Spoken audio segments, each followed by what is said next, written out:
Hello friend, कैसा हो सभी लोग। आई होप आप लोग एकदम बढ़िया स्वस्थ होंगे। आज के इस वीडियो में आप सभी लोग को रस छंद अलंकार, जी प्यारे बच्चों, जिससे आपका 12 नंबर पक्का हो जाएगा। ये आप चाहे कक्षा 12 में पढ़ते हो चाहे कक्षा 10 में पढ़ते हो, सभी बच्चों के लिए इंपॉर्टेंट है। आज के इस वीडियो में आप सभी लोग को रस की शानदार ट्रिक, छंद की शानदार ट्रिक और अलंकार की जादुई ट्रिक लेकर आए हैं, जो कि आपका बोर्ड परीक्षा 2025 के लिए इम्पॉर्टेंट है। और देखिए, ये जो है ना, ये इम्पॉर्टेंट टॉपिक है, क्योंकि ये मतलब इसे कन्फर्म है कि ये आएगा, ये बोर्ड परीक्षा में आएगा ही आएगा। ये मतलब कन्फर्म रहता है कि हर साल आता है। आपका क्लास 10th में भी आता है, क्लास 12th में भी आता है, तो इसलिए इम्पॉर्टेंट टॉपिक है, इसको पढ़ लीजिएगा। और मैं इसको तो पढ़ा ही रहा हूँ, आप लोग अच्छे से मतलब देखिएगा और समझिएगा। वीडियो को शेयर करके लाइक जरूर कर दीजिएगा। और हाँ, आप लोग चैनल को सब्सक्राइब कर दीजिएगा। आप लोग चैनल को सब्सक्राइब नहीं करते, वीडियो देखते हैं तो वीडियो को देखिए, तो चैनल को सब्सक्राइब भी कर दीजिए। तो कक्षा 12वीं हिंदी व्याकरण के लिए काफ़ी ज़्यादा इंपॉर्टेंट है, और हाँ, कक्षा 10वीं के वालों के लिए भी है। ठीक, तो सबसे पहले हम स्टार्ट करेंगे वीर रस। क्या स्टार्ट करेंगे फिर बच्चे? वीर रस। अब देखिए, वीर क्या होता है? वीर, वीर मीन्स आपको मतलब जैसे देखिए, वीर मीन्स होता है क्या? वीरता। वीर मीन्स क्या होता है? वीरता। तो आप ऐसे मतलब कुछ सेंस लगाए। वीर, वीर रस का मतलब होता है वीर का मतलब होता है बहुत बहादुर, मतलब वीरता का प्रति, वीर बहादुर, मतलब बहादुर के टाइम, मतलब कुछ अपनी भाषा में जो भी समझना है। और अभी मैं तो समझाऊंगा ही आपको। उत्साह नामक अस्थायी भाव जब विभाव, संचारी भाव तथा अनुभाव के संयोग से परिपक्व होकर रस रूप में परिवर्तित होता है, तब वही वीर रस की निष्पत्ति होती है। अब देखिए, आप ऐसे कह सकते हैं कि वीर रस का स्थायी भाव क्या होता है? उत्साह होता है। तो आप ऐसे लिख सकते हैं, वीर रस का स्थायी भाव उत्साह होता है। सहृदय के हृदय में जब उत्साह नामक स्थायी भाव विभाव, अनुभाव और संचारी भाव का संयोग होता है, तो उसे वीर रस कहते हैं। या आप ऐसे लिख सकते हैं, उत्साह नामक स्थायी भाव जब विभाव, संचारी भाव तथा अनुभाव के संयोग से परिपक्व होकर रस में प्रेरित होते हैं, तो उसे हम वीर रस कहते हैं। या आप ऐसे मतलब समझ सकते हैं कि जहां पर वीरता का भाव हो, जहां पर वीरता का भाव हो, वही उसी को हम क्या कहते हैं? वीर रस कहते हैं। ठीक, समझ में आ गया। तो उदाहरण है, मानव समाज में अरुण पड़ा, जल जंतु बीच हो वरुण पड़ा, इस तरह भभकता राणा था, मानव सर्पों में गरुड़ पड़ा। ये आपका इम्पॉर्टेंट, आसान है। क्या है? संदीप महेश्वरी सर क्या बोलते हैं? आसान है। तो इसी प्रकार ये क्या? आसान है। तो ये आपका आसान उदाहरण है, एग्जाम्पल आपका बहुत ही आसान है। आई होप आपको समझ में आ गया होगा। मैंने 2 से 3 तरीकों से समझा दिया कि वीर रस की परिभाषा क्या होती। पहला क्या है? वीर रस का स्थायी भाव उत्साह होता है। हृदय के हृदय में जब उत्साह नामक स्थायी भाव विभाव, अनुभव और संचारी भाव का संयोग होता है, तो उसे वीर रस कहते हैं। या आप ऐसे लिख सकते हैं, उत्साह नामक स्थायी भाव जब स्थायी भाव विभाव, अनुभाव तथा संचारी भाव के संयोग से परिपक्व होकर रस में रूप में परिवर्तित हो जाते हैं, तब वही वीर रस की निष्पत्ति होती है, जिसे वीर रस कहते हैं। या आप ऐसे भी कह सकते हैं, जहां पर वीर रस का मतलब वीरता का भाव उत्पन्न हो, उसे हम वीर रस कहते हैं। मानव समाज में अरुण पड़ा, जल जंतु बीच हो वरुण पड़ा, इस तरह भभकता राणा था, मानव सर्पों में गरुड़ पड़ा। ये इंपॉर्टेंट था, आप लोगों को समझ में आ गया होगा। आई होप आप लोगों को समझ में आ गया होगा।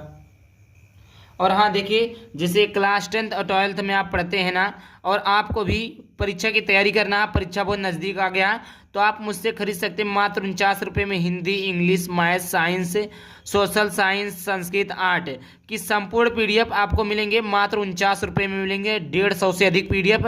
चाहे आप क्लास 10th के स्टूडेंट, 12th के स्टूडेंट, सभी बच्चों के लिए है पीडीएफ। लाइव क्लासेस तो मैं पढ़ाऊंगा ही, रिकॉर्डिंग क्लासेस तो उपलब्ध है। हैंड रिटन नोट्स रहेंगे, प्रीवियस ईयर क्वेश्चन रहेंगे, प्रीवियस ईयर पेपर रहेंगे, 2025 के मॉडल पेपर रहेंगे, इंपॉर्टेंट क्वेश्चन रहेंगे। ठीक, तो मात्र 49 रुपये में मिल रहे हैं सभी चीज़ें। तो आपको लेना हो तो ले सकते हैं। और देखिए, ये जो नंबर दिया है, ये नंबर दिया 9696458816। इस नंबर पर आप लोग पेमेंट करके स्क्रीनशॉट भेजेंगे जैसे ही, और क्लास का नाम लिख देंगे, आपको तुरंत पीडीएफ भेजा जाएगा। ऐसा नहीं पीडीएफ नहीं भेजा जाएगा, आपको तुरंत का तुरंत, जैसे पेमेंट करके स्क्रीनशॉट भेजेंगे, तुरंत पीडीएफ को भेज दिया जाएगा। आई होप आपको समझ में आ गया होगा। ठीक, ये इस प्रकार आप लोग पढ़ लीजिएगा, सारा कुछ है। बस मात्र 49 रुपये में 150 से अधिक पीडीएफ। तो आप लोग बाई करिए भाई, इतना सस्ता पीडीएफ कोई दे नहीं रहा। आइए अब अपने टॉपिक को स्टार्ट करते हैं। अब देखिए, आपका हो गया रस। अब देखते हैं छंद। क्या आपका बच्चों? छंद। तो यहाँ पर हमने लिया दोहा छंद को। दोहा अर्ध सम्मात्रिक छंद। दोहा क्या? अर्ध माने आधा, सम माने समान, मात्रिक छंद है, जिसके प्रथम और प्रथम व तृतीय चरण में 13 मात्राएं और द्वितीय व चतुर्थ चरण में 11 मात्राएं। देखिए कितने चरण होते हैं, 4 चरण, 1 2 3 4 चरण होते हैं। पहले चरण में, तीसरे चरण में 13 है, और दूसरे और चौथे चरण में कितनी मात्राएं होती है, 11 मात्राएं होती है। आई होप आपको समझ में आ गया होगा। और 11 में सम चरणों के अंत में गुरु लघु होता है। गुरु माने एक, लघु माने दो। गुरु माने छोटा, लघु माने बड़ा। तो आप दोहा को समझिए। दोहा क्या है कि यह वह अर्ध सम्मात्रिक छंद है जिसके प्रथम और तृतीय चरण में 13 मात्राएं तथा दूसरे और चौथे चरण में 11 मात्राएं होती है। दो है तो दूसरे चरण में 11। देखिए ऐसे आप याद कर सकते हैं। कितना है, 2 है। क्या है, 2 है। एक कितना है, 2 है। तो 2 है तो दूसरा, और 2 है तो दूसरा, तो दूसरे और चौथे, 2 दूना 4। आप ऐसे समझिए। ये कितने शब्द हैं, मतलब 2 1 है, हाँ 2 है, तो 2 है। दूसरे मतलब क्या हो गया, दोहा। अब दोहा में कितने चरण होते हैं, 4, 2 दूना 4 चरण होते हैं। और दूसरे दोहा 2 है तो दूसरे, और 2 दूना 4, दूसरे और चौथे में कितना है, 1। यहाँ पर कितना है, 1 1 2। तो वही चीज़ें 11 मात्राएं होती है। इस प्रकार आप ट्रिक से भी याद कर सकते हैं। बहुत ही आसान ट्रिक है, मैं बता दे रहा हूँ आपको। कॉन्सेप्ट क्लियर हो गया होगा कि दोहा कैसे पढ़ेंगे। दोहा मतलब दो मतलब एक मतलब 2 की तरह 1 को जोड़ेंगे कितना हो जाएगा, 2। और दोहा मतलब 2, तो मतलब दूसरे चरण में, और दुगना कर दीजिए उस चौथे चरण में, यानी दूसरे और चौथे चरण में 11 मात्राएं, और शेष 2 चरण यानी पहले और तीसरे चरण में 13 मात्राएं होती है। समझ में आ गया। अब जैसे दिखे, लसति मंजु मुनि मंडली मध्यस्ये रघुचंद औज्ञान सभा जनु तनु धरे भगति सचिदानंदु। इस प्रकार लिखा है। अब देखिए जहाँ पर एक मात्रा, वहाँ पर जैसे देखिए ला है तो 1 है, सिंगल है 1। ये आपका गुरु है। देखिए गुरु क्या होता है, गुरु और लघु होता है। गुरु मिस होता है 1, और ये जो लघु मिस होता है, लघु मिस होता है बड़ा वैसे, और ये 2 है। ये आपका 1 है, ये 2 है। तो जहां पर केवल एक शब्द लिखा रहेगा, जैसे छोटा से लेकर ज्ञा तक कुछ भी लिखा रहेगा तो 1 पढ़ा जाएगा, और उसमें बड़ा ऊ, बड़ा ई, बड़ी ऊ, कुछ के भी मात्रा लग जाता है तो बड़ा ऊ, बड़ा ई, बड़ा ऊ, बड़ी ई का मात्रा लग जाता है तो 2 हो जाता है। आइए उदाहरण से समझते हैं, अभी समझ में आ जाएगा आपको, कोई दिक्कत लेने की आवश्यकता नहीं। जैसे ला है, यहाँ पर सिंगल है तो 1, सा सिंगल है 1, और ता सिंगल है 1, तो ये आपका 1 जो है गुरु है। अब मंज 2, तो 2 हो गया। अब जा है 1, माँ है 1, नी है 1, माँ है, देखिए माँ फिर बिंद आ गए 2, डा है तो 1, और ली है तो 1, माँ है तो 1, और ध्या है तो 1, और सी देखिए बड़ी की मात्रा है ना, तो ये आपका 2 हो गया, 1 हो गया, ये आपका है 1 हो गया, ये आपका कितना है 2, कितना है, सॉरी 1 है। बड़ा ऊ का मात्रा रहेगा तब 2 रहेगा। यहाँ पर छोटा ऊ का मात्रा था, देखिए बड़ा ऊ बड़ा ई पर, और जैसे देखिए ये डबल मात्रा है तो 2 होगा। ऊ का मात्रा, बड़ा ऊ का मात्रा तो भी 2 होगा। अपराग मात्रा है तो भी 2 होगा। इस प्रकार तो सी ए रघु 1 हो जाएगा, घू पर छोटा मात्रा 1 हो जाएगा, चा पे बिंदी है तो 2 हो जाएगा, और दू पर छोटा मात्रा 1 हो जाएगा। आई होप आपको समझ आ गया होगा 1 और 2 कहाँ होगा। अच्छा देखिए ज्ञान, देखिए पहले और तीसरे चरण में कितनी मात्राएं होती हैं। तो देखिए पहला चरण कितना, 1 2 3 2 5 1 6 1 7 1 8 2 10 2 12 1 13, 3 और 3 6 और 2 8 8 और 4 12 1 13, पहले और तीसरे चरण में लसती मंजू मणि मंडली।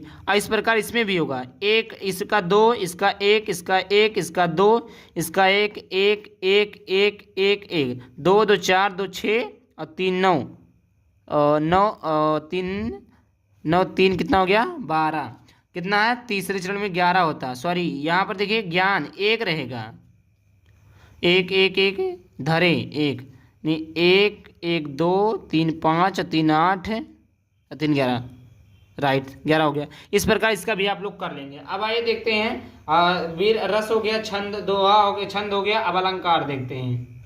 ये आपका अलंकार है उत्प्रेक्षा अलंकार। जहाँ उपमेय में उपमान की संभावना की जाए वहाँ उत्प्रेक्षा अलंकार होता है।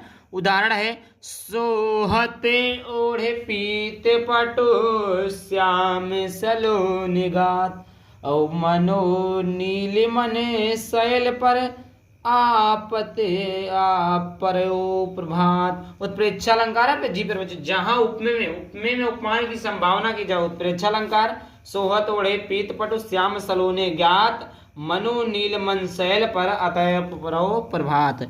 स्पष्टीकरण, यहाँ पीला वस्त्र धारण किए हुए कृष्ण के श्याम शरीर उपमेय प्रस्तुत कर रहा है। में प्रातःकालीन धूप से शोभित नीलमणि से उपमान की संभावना की गई है, अतः उत्प्रेक्षा अलंकार है। इस प्रकार आपका अलंकार भी क्लियर हो गया। आई होप आपको समझ आया हो। समझ में आया तो वीडियो को लाइक करके चैनल को सब्सक्राइब करना है। चलिए मिलते हैं किसी नए वीडियो टॉपिक के साथ। तब तक के लिए बाय बाय। जय हिंद, जय भारत, वंदे मातरम।